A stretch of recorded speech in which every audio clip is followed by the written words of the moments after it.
그 김준환 쌤이 병명 못 붙인 심장 모든 판막이 다 이상하다고 했던 병은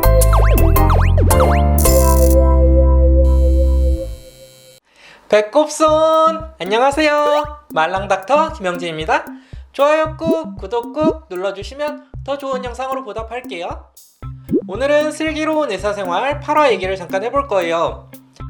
또 하늘나라로 떠난 안타까운 아이가 나와서 마음이 참 아팠던 에피소드인데요. 그 김준환 쌤이 병명 못 붙인 심장 모든 판막이 다 이상하다고 했던 병은 저도 뭔지 잘 모르겠어요. 찾아봐도 잘 안 나오더라고요. 애당초 병명을 못 붙일 정도의 희귀 케이스였으니까요.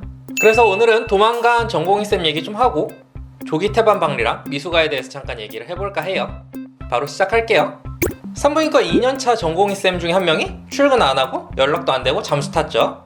저희는 보통 그냥 도망갔다라고 표현을 하는데 전공의쌤들은 보통 자기 할 일 하기에도 정말 바빠요. 보통 병원 교수님들 숫자가 많으면은 그만큼 환자 수도 많아지니까 교수님들 숫자에 따라서 전공의 숫자를 뽑기는 하거든요. 환자가 많으면 일을 하기 위해서 그만큼 많은 인력이 필요하다는 얘기죠. 물론 율제병원 외과처럼 이런저런 사정 때문에 전공의들이 턱없이 부족한 경우도 있긴 하지만요.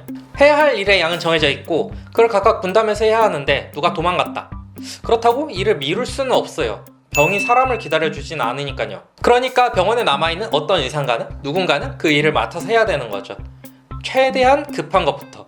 보통 같은 연차, 같은 동기 안에서 해결을 보는 경우가 제일 많긴 하고 지금 추민아쌤처럼 동기가 한 명밖에 없거나 이런 경우에는 뭐 윗연차나 교수님들이 많이 도와주시기도 하고요. 이 에피소드 때문에 정말 너무 몰입해서 보게 돼버렸는데 제가 있던 소아청소년과에서도 동기 한 명이 도망갔었어요. 도망갔다가 다시 잠깐 들어왔다가 다시 또 도망갔다가 결국은 사직하고 끝났는데 뭐 정말 버티다 심리적으로, 육체적으로 너무 힘드니까 도망가는 거겠죠 뭐. 드라마 속에서도 너무 극단적으로 표현되긴 했지만 그런 이유가 있었긴 할 겁니다. 아예 그만둬 버리는 경우는 이과랑 나랑 정말 안 맞는다는 얘기고 아니 뭐 자기 인생이니까 뭐라 할 수는 없는데 추미나쌤처럼 이 피해를 동기들이 보게 되는 경우가 제일 많아서 좀 상당히 짜증이 나긴 합니다. 아니 진짜 누군 안 힘든가? 보통 전공의들 힘들면 다 같이 힘든 경우가 많거든요. 전공의들은 환자만 보는 게 아니고 뭐 사무적인 일들도 물론 당연히 해야 되고 공부도 계속 해야 돼요. 아는 게 아직 별로 없으니까. 그래서 근무랑 퇴근의 경계가 명확하지 않을 때도 많고 내가 보는 아이가 상태가 너무 안 좋다 그러면은 당직 아닌데도 병원에 남아있는 경우들도 종종 있고요. 그러다 보면은 또 종종 밤새고 이렇게 몸 축내가면서 다들 일을 하는데 누구는 도망가고 누구는 묵묵히 계속 일하고 뭐 대부분은 도망 안 가고 잘 버티긴 하는데 그래도 누가 이렇게 도망가 버리면은 상대적으로 굉장히 허무할 때가 좀 있긴 합니다. 아 진짜 오죽하면 그랬을까 하고 싶다가도 정말 내가 이게 힘들어지니까는 좀 짜증이 나기도 하고 왔다 갔다 해요. 근데 정말로 이렇게 힘들다고 도망쳤다가 다시 들어오잖아요. 물론 이제 한번 도망쳤던 전공이라고 낙에는 딱 찍히긴 하는데 그래도 교수님들이 더 신경 써줘요. 참 사람 심리가 묘한 게 안 도망치고 열심히 일하고 있는 전공의들은 당연한 거고 도망쳐 나갔다 온 사람은 무슨 유리그릇 다루듯이 굉장히 이제 조심스럽게 다뤄주게 되더라고요. 뭐 제가 교수님이 됐어도 그랬을 것 같다는 생각도 들기도 하고 그래도 또 서운하기도 하고 교수님들이 뭐 은근슬쩍 이렇게 챙겨줬는데 전공의들 입장에서는 이제 잘 못 느꼈을 수도 있고 뭐 여러 가지 이유가 있긴 할 것 같아요. 그래도 막상 그 상황이 딱 닥치면은 추미나쌤처럼 교수님들한테 좀 아쉬움이나 서운함을 많이 느끼게 되긴 해요. 아무튼 이게 전혀 유쾌한 일은 아닌데 이렇게 누가 없어지면은 내 일이 많이 늘어나는데 또 금방 또 적응해요. 그래서 이제 많아진 일에 적응해서 그냥 쭉 일하고 그렇게 잘 끝냅니다. 의사들은 전공의에 이제 만약 누가 그만둬서 결혼이 생기게 되면은 그걸 바로바로 이렇게 충원을 하진 못하거든요. 새 사람을 뽑는다든지 조건이 이제 좀 붙으니까요. 아무래도 플레이센터 어브럽션, 태반 조기방리는 산부인과 질환이니까 제가 아는 데까지만 좀 얘기를 드릴게요. 아이가 나올 때 아이가 먼저 나오고 태반이 이어서 나오고 이게 순서예요. 근데 그 순서가 엉킨 거예요. 아이가 아직 엄마 자궁 속에 있는데 태반이 먼저 떨어져 버린 거죠. 태반이라는 거는 아이한테 영양을 공급하는 그런 기관인데 어떻게 아이한테 영양을 공급할까요? 혈액, 피를 통해서 아이한테 영양을 공급하거든요. 그래서 태반은 혈관 덩어리예요.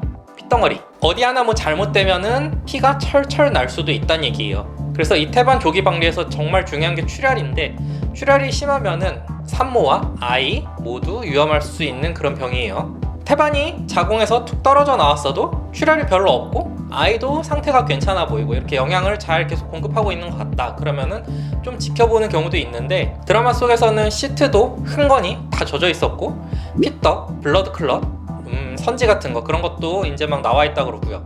피가 태반과 자궁 사이 틈새에서 오래 고여 있다가 나오다 보니까 이런 게 생기거든요.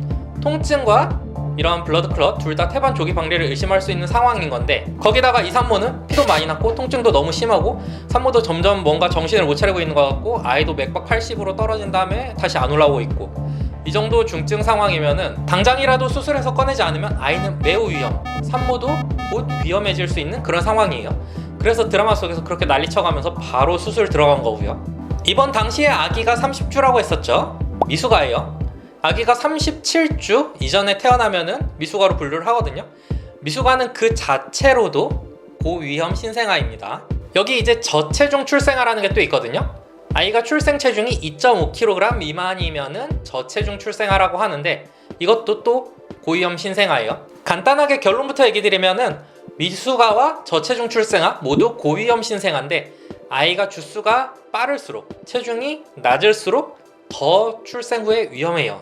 그래서 사실 최대한 엄마 뱃속에서 하루라도 더 키워보려고 하는 건데, 드라마 속에서는 이제 뭐 당장 꺼내지 않으면은 아이가 죽게 생겼으니까 바로 꺼내는 거죠. 그냥 두면은 100% 사망인데 일단 꺼내면 어쨌든 살 확률이 훨씬 올라가니까요. 이런 고위험 신생아들은 태어나고 난 이후에 어느 정도 클 때까지 잘 봐주는 게 중요한데, 그 중에서도 출생 직후 처치가 굉장히 중요해요. 태어나고 난 이후에 어떤 상황일지 모른단 말이죠, 아이가. 그래서 보통 분만 때 수술방에 소아과 선생님이 같이 내려와 있는 경우가 많고, 아이를 꺼내서 소아과 선생님한테 바로 넘겨주는데, 이때 아이가 바로 울어주면은 정말 감사하죠. 근데 아이가 안 운다? 그러면은 얘가 숨은 제대로 쉬고 있는지, 심장은 잘 뛰고 있는지 체크하면서 동시다발적으로 신생아 소생술이라는 거를 시작을 해요. 흔히 말하는 골든타임이랑 비슷하게 요 초기 타이밍에만 할 수 있는 것들이 있다 보니까는 정말 동시다발적으로 많은 것들을 진행을 해요. 정말 긴장되는 순간 중 하나예요. 순간적으로 정말 많은 걸 판단을 하고 필요하다면 기관사건까지 한 다음 신생아실로 이동을 해야 되니까요. 이렇게 신생아에 대한 응급처치를 바로바로 해야 되다 보니까 드라마에서처럼 고위험 신생아 출산이 있으면은 소아과 선생님한테도 연락을 합니다. 그러면 이제 보통 수술 시작할 때쯤 소아과 선생님도 수술방 내려와서 기다리고 있죠. 그보다 더 일찍 가면은 사실 뭐 수술을 준비하는데 도와줄 게 없어서 거의 타이밍을 맞춰서 갑니다. 근데 드라마에서는 소아과 선생님 안 와 있는 것 같았는데 섭외가 안 됐나? 뭐지? 아무튼 이런 미숙아나 저체중 출생아 같은 고위험 신생아들은 출생 직후 상태가 괜찮아 보이더라도 아이가 안정적인 상태가 될 때까지 한동안은 신생아 집중치료실에서 인큐베이터 안에서 관리를 하게 된답니다. 오늘 제가 준비한 영상은 여기까지예요. 재밌으셨나요?